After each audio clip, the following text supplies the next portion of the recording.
Hello tout le monde, j'espère que vous allez bien. Aujourd'hui j'avais envie de vous faire une vidéo sur mes favoris du moment puisque voilà, j'ai pas mal de choses à partager et on commence tout de suite avec des livres. Si vous ne me suivez pas sur Insta, vous savez peut-être pas que en ce moment, au mois de mars, j'ai découvert la plume de Rick Riordan, dit à la française voilà, c'est dur. Riordan, c'est pas grave. L'auteur principalement connu pour son œuvre Percy Jackson, que moi j'ai pas lu, mais j'avais vu, vous savez, les sorties des tout premiers films qui était assez raté, mais très drôle. Il n'était pas, selon les fans, selon beaucoup de fans, à la hauteur de l'œuvre de l'auteur. Et je suis tombée sur une de ses œuvres par hasard à la bibliothèque, je savais même pas que c'était l'auteur de Percy Jackson. Je suis tombée sur L'héritière des abysses.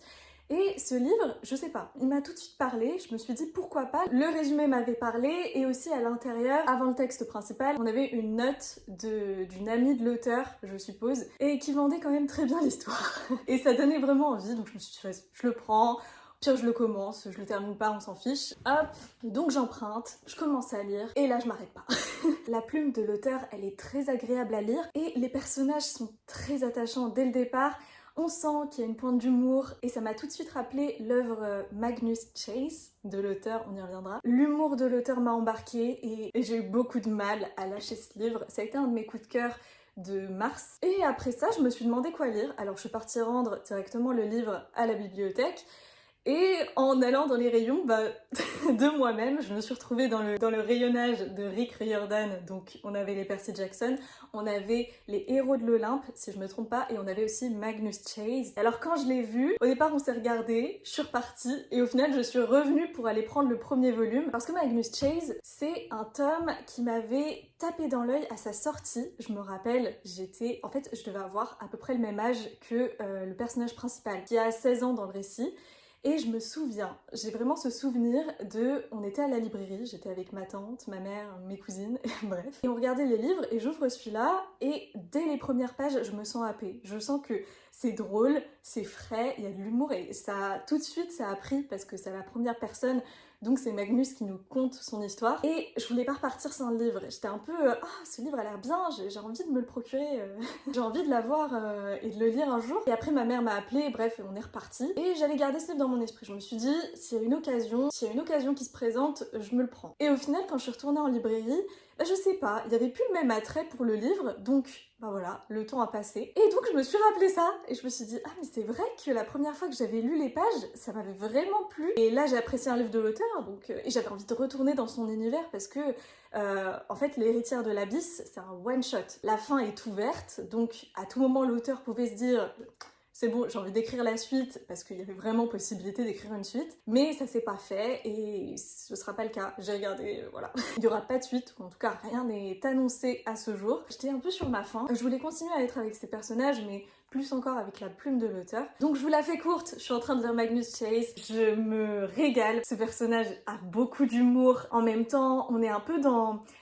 il y a un peu ce côté Seigneur des Anneaux, ce côté quête identitaire aussi surtout. Il y a des elfes, il y a des nains, il y a des dieux, des déesses, des valkyries, enfin voilà. Moi je découvre un peu finalement la mythologie nordique grâce à ce titre parce que j'ai vu je crois Thor 1 ou 2, que ce soit avec les Avengers, enfin voilà, j'avais côtoyé plus ou moins Loki, Thor, etc. Mais ce que j'aime aussi dans l'œuvre, c'est qu'on en parle et Magnus nous fait bien comprendre que les héros qui nous sont décrits dans les films des Avengers et tout qu'on connaît, c'est pas la même chose dans la vraie vie, dans sa vraie vie à lui en tout cas. L'auteur se les réapproprie, peut-être qu'il se rapproche plus de tels qui sont décrits dans la mythologie nordique. En tout cas, voilà, moi ça me plaît, j'apprends des trucs sur Asgard, Midgard, enfin voilà, maintenant j'ai l'impression d'avoir du vocabulaire très pointu dans ce domaine-là. C'est très page-turner, les titres sont hilarants, enfin les répliques aussi des personnages. Toutes les 2 pages, en fait, je suis en train de sourire et c'est ça que j'adore, c'est vraiment, on est dans quelque chose qui va vous dépayser et ça fait du bien. Et on va poursuivre parce que ça fait 7 minutes que je tourne et que je parle de Magnus. On passe à mon deuxième favori du moment, qui n'est autre que le doublage, puisque en ce moment, enfin c'est même pas en ce moment en fait, ça fait très longtemps que j'adore le doublage et du coup je m'entraîne et j'en fais beaucoup de mon côté et j'ai décidé de rendre ça public.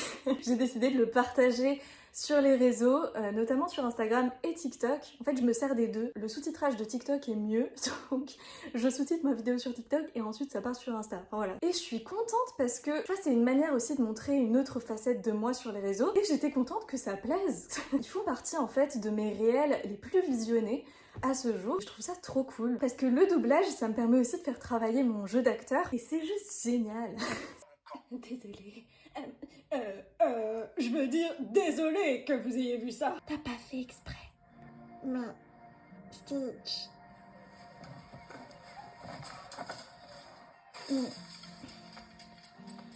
Méchant. Stitch est méchant. T'es pas méchant. Tu fais seulement des bêtises parfois. Ohana signifie famille. Et c'est comme ça une vraie famille. C'est pas parfait. C'est trop chaud. Mais ça veut pas dire qu'on n'est pas gentil. Parce que j'aime bien aussi proposer des mini-tournages de quelques minutes. Je vous demande pardon, je ne vous suis pas. Pourrions-nous reprendre du début? Je m'appelle Alice. À qui ai-je l'honneur?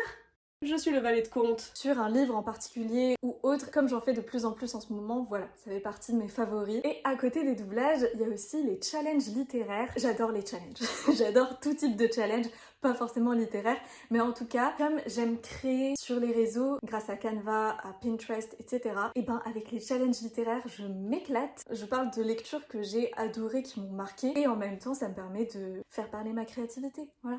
Ah oui, ensuite j'ai marqué les BTS. Les BTS, en fait, je les ai un peu redécouverts avec leur concert de comeback, leur grand retour sur les réseaux. Leur premier concert, il était en partenariat avec Netflix, si j'avais bien compris, puisque il était exclusivement disponible là-bas. Il l'est encore à ce jour. Et je trouve les synchronicités, c'est fou, parce que les BTS, la musique que j'écoutais le plus, je pense peut-être aussi comme beaucoup d'entre vous, celle qui est pour moi la plus connue, c'est Dynamite. Et je me suis mise à la réécouter un peu avant que le concert soit annoncé. Et donc par curiosité, je me suis dit, vas-y, il y a le concert. En fait, j'étais sur Instagram et je vois justement un décompte en mode le concert est à midi, je crois en France. Et du coup, il devait être 11h45 au moment où je vois le post. Et donc je me chauffe et je me dis, let's go, je vais regarder le concert en direct. C'est quand même trop stylé. Enfin, t'as vraiment l'impression d'être à fond, d'être avec les gens et tout. Et donc je vois ça et je me dis au départ, je vais regarder juste le début.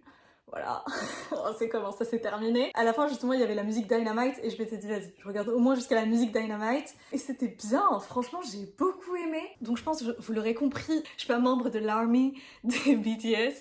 Enfin, c'est-à-dire, j'étais pas une ultra fan et donc c'était un peu une découverte pour moi finalement. Et ce concert, je l'ai regardé 2 fois quand même, pour vous dire, parce que j'aimais trop l'énergie qu'il y avait sur scène. Moi, c'est quelque chose qui me parle et franchement, j'ai kiffé. J'ai kiffé, c'était comme assister à un vrai concert. Après, j'ai commencé à regarder le documentaire. Il y avait un documentaire sur les BTS, enfin comment ils ont fait pour reprendre, parce que c'est assez exceptionnel pour un groupe de K-pop de durer dans le temps. Généralement, c'est des groupes de jeunes et ensuite, une fois qu'ils deviennent plus âgés, généralement, ils arrêtent leur carrière. Mais là, les BTS, c'est tellement connu mondialement, parce que même moi qui ne suis pas fan, enfin je veux dire, je connaissais, je pense qu'il y a plein de gens qui connaissent sans vraiment connaître, avec les chansons qui passent et tu te dis ah ok, c'est donc eux qui chantent ça. Moi ça m'arrive souvent avec des chansons connues, enfin il y a des groupes connus, je connais pas forcément le nom du groupe, mais après tu me fais écouter la musique et je suis là en mode ah bah si, bien sûr que je connais. Donc j'ai regardé un petit peu, mais j'ai pas tout fini, donc j'étais curieuse surtout de voir un peu comment ça se passait pour eux, la reprise on va dire.